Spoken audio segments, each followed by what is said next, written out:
Good evening, this is Tacks. I'm Zakka. Jacob. There is a huge political fallout after the decision by the government of India to engage with the Taliban. The first formal meeting with the Taliban happened between the Indian envoy to Qatar and Tacks, who's the political representative of the Taliban.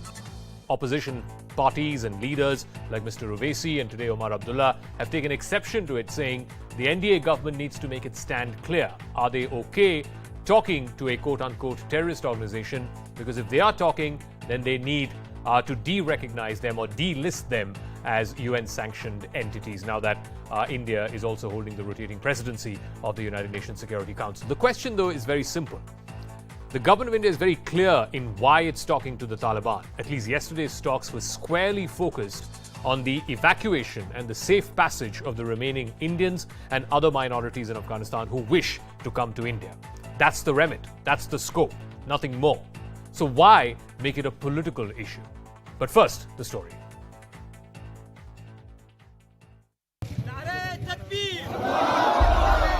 The Taliban reigns supreme in Afghanistan. US forces are out and the resistance forces hold up in the Panjshir Valley. Even amid the terror turf war with the ISKP, the crackdown on the media and the rights of women, the Taliban regime and its partners are on a PR offensive to gain global legitimacy, promising cooperation and peace. Two of the top voices of the new regime, Sher Stanekzai of the Taliban and Anas Haqqani of the Haqqani network, spoke to CNN News 18, calling for strong ties and dismissing the charges against them as mere propaganda. Network के नाम से कोई किसी नहीं है इधर था, सब एक इमारत इस्लामी सारे ममालिक के साथ अच्छे से प्रोजेक्ट ताल्लुकात के खैरख्वाह है और प्रोजेक्ट और अच्छे ताल्लुकात चाह रहे हैं. The Islamic Emirate of Afghanistan, the policy, our foreign policy is that to have good relation with our all neighbors and all the countries of the region and as a whole with the whole world. In the first engagement with the government, India's envoy to Qatar held talks with Sher Stanekzai in Doha. Discussions focused on safety, security and the early return of Indian nationals and minorities stranded in Afghanistan. India has made it clear that Afghanistan's soil should not be used for terror operations, and Stanekzai said all issues would be positively addressed. Government sources say the meeting had nothing to do with recognizing the Taliban, and the call would be taken at a later stage. But the opposition was quick to jump in and demand answers.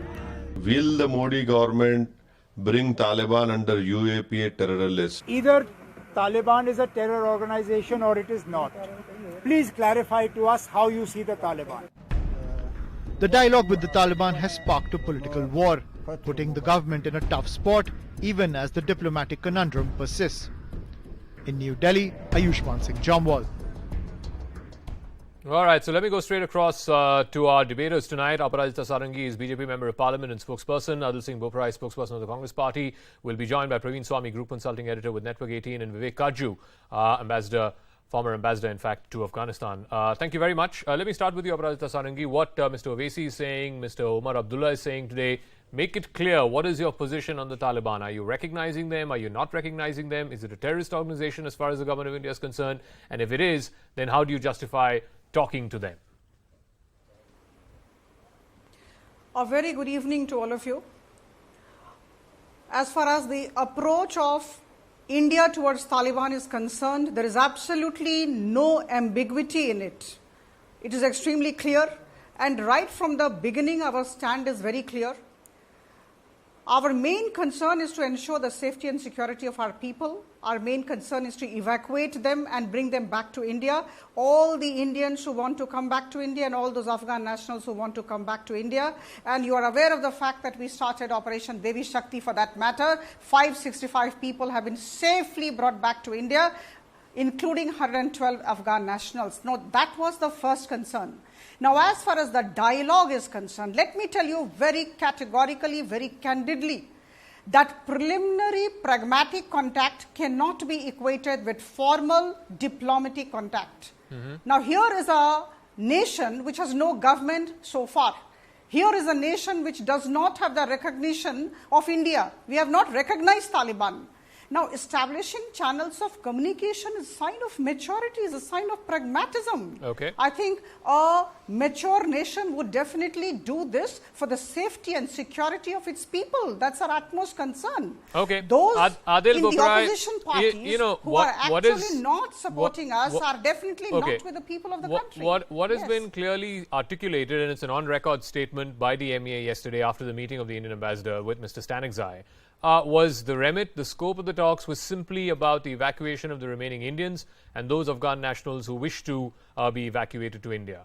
It is nowhere close to recognition, diplomatic ties, nothing. Nothing of that is on the table, neither is it going to be for the foreseeable future. So then why is the opposition creating such an issue? Well, Zakka, first and foremost, the government of India has been elbowed out of Afghanistan. The government's engagement, or should I say the lack of it, is shrouded in secrecy. There were reports that Mr. Jaishankar had met the Taliban interlocutors in Qatar. There was a denial. So therefore, everything is shrouded in secrecy. Mr. Kaju's speech, I had the occasion to read Mr. Kaju's speech. I think it's an extremely fair and an incisive analysis of the lack of foresight which is being demonstrated by the government of India. Our suggestion to the government of India is that do whatever is necessary to ensure Indian interests protected. Afghanistan past has been used to carry out attacks against interests. We still remember IC-81, that memory etched on our mind. So therefore, the government of India has to itself responsible. No, so Adil, when you say do whatever is in India's interests, what does that entail? Does that entail talking? Does that entail diplomatic ties? Does that entail recognizing the Taliban government? What does that mean? Zakka, I could have answered this question had Mr. Modi and the government of India shared all the requisite details, the intelligence inputs, and whatever information came out of Afghanistan with the opposition. Like I said earlier, unfortunately, the government's action or inaction is shrouded in secrecy. All right. And lastly, and this is critical to Indian interests, the Chinese axis is growing stronger in our neighborhood. So therefore, the government of India must come out of its penchant for event management to Mr. Modi's detriment and his prejudice. Diplomacy is not event management. Like he uses for domestic purposes. All right, let me go to Mr. Kaju, and I think Adil is right. I agree with what Adil has said. I think it was a fascinating piece that you wrote this morning for the Express, Mr. Kaju. From whatever I could understand from the piece, you are an advocate of talking, if for nothing else, keeping India's options and channels of communication open. But you certainly are not, at least not at this stage, advocating any kind of recognition or formal diplomatic ties with the Taliban regime. The question, though, is, how does the government then walk that fine line? Zakka, thank you for your compliments, and I also thank Mr. Adil for his good words, but please don't drag me into politics.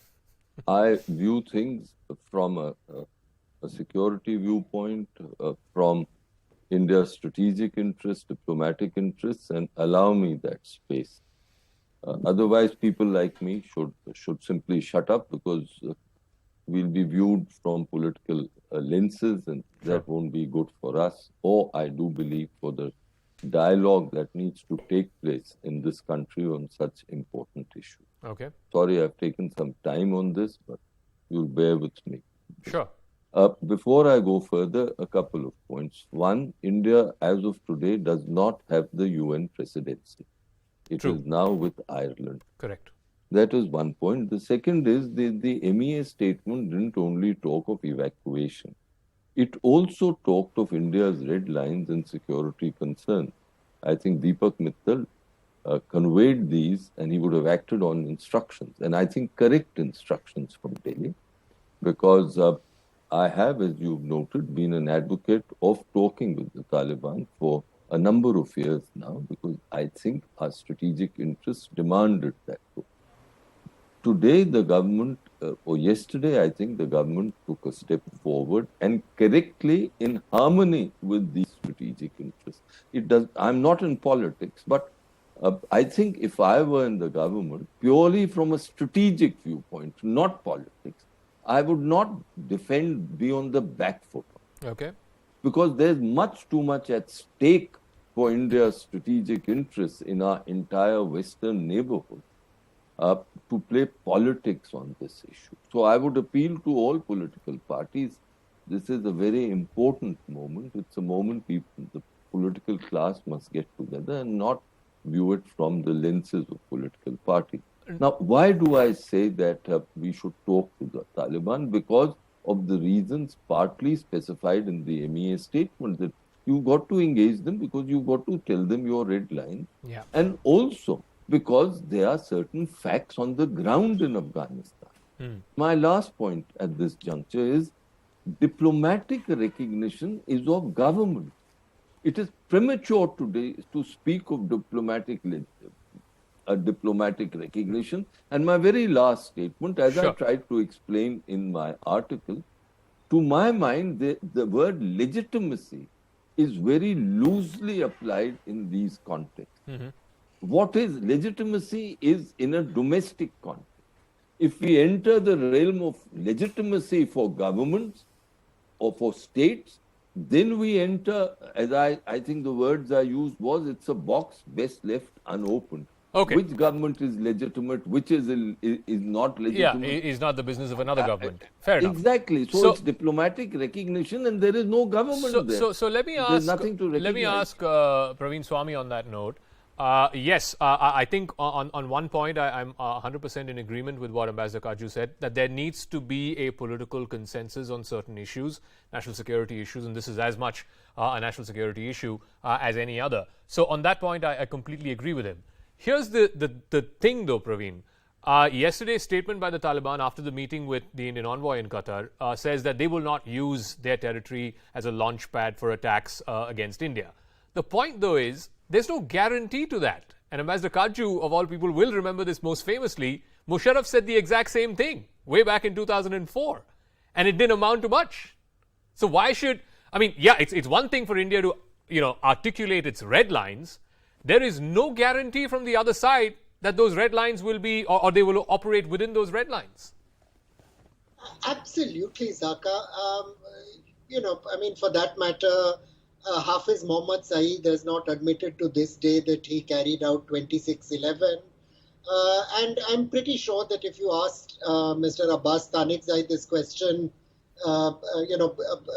during the first Taliban emirate, when he also had a role, on the eve of the Kandahar hijacking, he would have denied that the Taliban had any hostile intent. But I don't think governments take these sort of declarative statements very seriously. They're part of the pro forma language of diplomacy and public relations, and one should take them for what they're worth. I think everyone does. On the wider question of talking to people, I think it's worth remembering that these conversations are not new. India did not recognize the first Taliban government. But it did negotiate with them for the release, for the safety of the hostages on board Indian Airlines 814. The External Affairs of India, a Minister of India, even visited Kandahar during that time. True. But following that negotiation, again, India did not recognize the Taliban. Mr. Kaju is absolutely right. I mean, we're speaking at a time when the Taliban itself is deeply sundered between its southern and its eastern leadership. We don't know what government will be formed, when it will be formed, what the rest of the world community will do. But in the meanwhile, having a conversation, I don't think should be the issue. It's the stuff of diplomacy. Okay. The United States is, after all, talking to a great number of people who are on its Rewards for Justice program. And the FBI is offering, millions of dollars for their apprehension. Countries talk. That's what they do, and that's just the real world. And I think it's worth being a little grown up about this. Okay, now here's the thing. There is always a domestic political fallout to this talking, and one of which, Aparajita Sarangi, I want to ask you. I'm just paraphrasing what Mr. Owaisi said, and this is merely a domestic political consequence. This is not on the merits of talking or not on the merits of talking. He's asking a question, how can a government which describes itself as in national interest, India first, a government that has come to power on being unabashedly right wing, as it were. How can it justify talking to a violent Islamist organization? This is what he has said, and I'm paraphrasing him. Abhiraj Sarangi. This is pragmatism, this is diplomacy, and this is the kind of strategy that we should adopt at this juncture. Now, let me tell you, talking to Taliban does not imply supporting the ideology of Taliban. There is a difference between the two. We are not supporting their ideology. We oppose terrorism, as you know. I mean, I need not say this. This is like showing light to the sun. We have always been opposed to terrorism, and we would always be. We always want a peaceful Afghanistan. We always want an Afghanistan where there is a democratically elected government and not a government by force. Having said this, let me tell you that we have invested huge amount of money, about 3 billion in the last so many number of years, in developing infrastructure in Afghanistan. We have had very strong cultural and historical ties with the people of Afghanistan.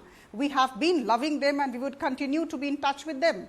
So when then there is so much of India in Afghanistan, how can we not talk to the people who are claiming to be forming the government in a few days? So we have to be, this is diplomacy, we have to be in touch with them, but this doesn't mean that we support the ideology. And last but not the least, just let me ask a question. All those people who are saying talking is not right, let me ask, isn't the safety and security of the people of India who are in Afghanistan of paramount consideration at this juncture? Number one. Number two, we may not be supporting the ideology of China and Pakistan. In fact, we have tremendous differences, as all of us know. But don't we talk to them? Don't we talk to Chinese people, and don't we have their president? Don't we have you extend hospitality to the Chinese president in India? So this is all part of the larger diplomacy. A mature person would understand, and a man convinced against his will is the same opinion still. People like Owaisi will definitely say. So let me ask Adil that. Abhiraj Sarangi talked about China and Pakistan, not necessarily countries who we would call as quote-unquote friends, but we still talk to them. We still have diplomatic ties with them. I can think of any number of countries in the Islamic. If the opposition's problem is that a right-wing government here in India is talking to a radical Islamist group, we have formal diplomatic ties with Turkey, for example. And Mr. Erdogan, everybody knows, is not exactly considered a moderate. We have great diplomatic ties with the entire Gulf world, which is all autocracies run by one individual or that individual's family. So what's the big deal? Well, Zakka, let's be honest to ourselves, because much water is flown down the Ganges. The only ideology which the BJP has is to win the next election. And the fundamental problem is that the BJP is using foreign policy as an instrument for domestic consideration. Number two. Number three, the fundamental problem which has come to fore now, which unfortunately even the BJP and their allies will have to admit, is the lack of clarity. They speak in a forked tongue. The Congress party is very clear, do whatever is necessary to safeguard Indian interests. I cannot be more unequivocal than this.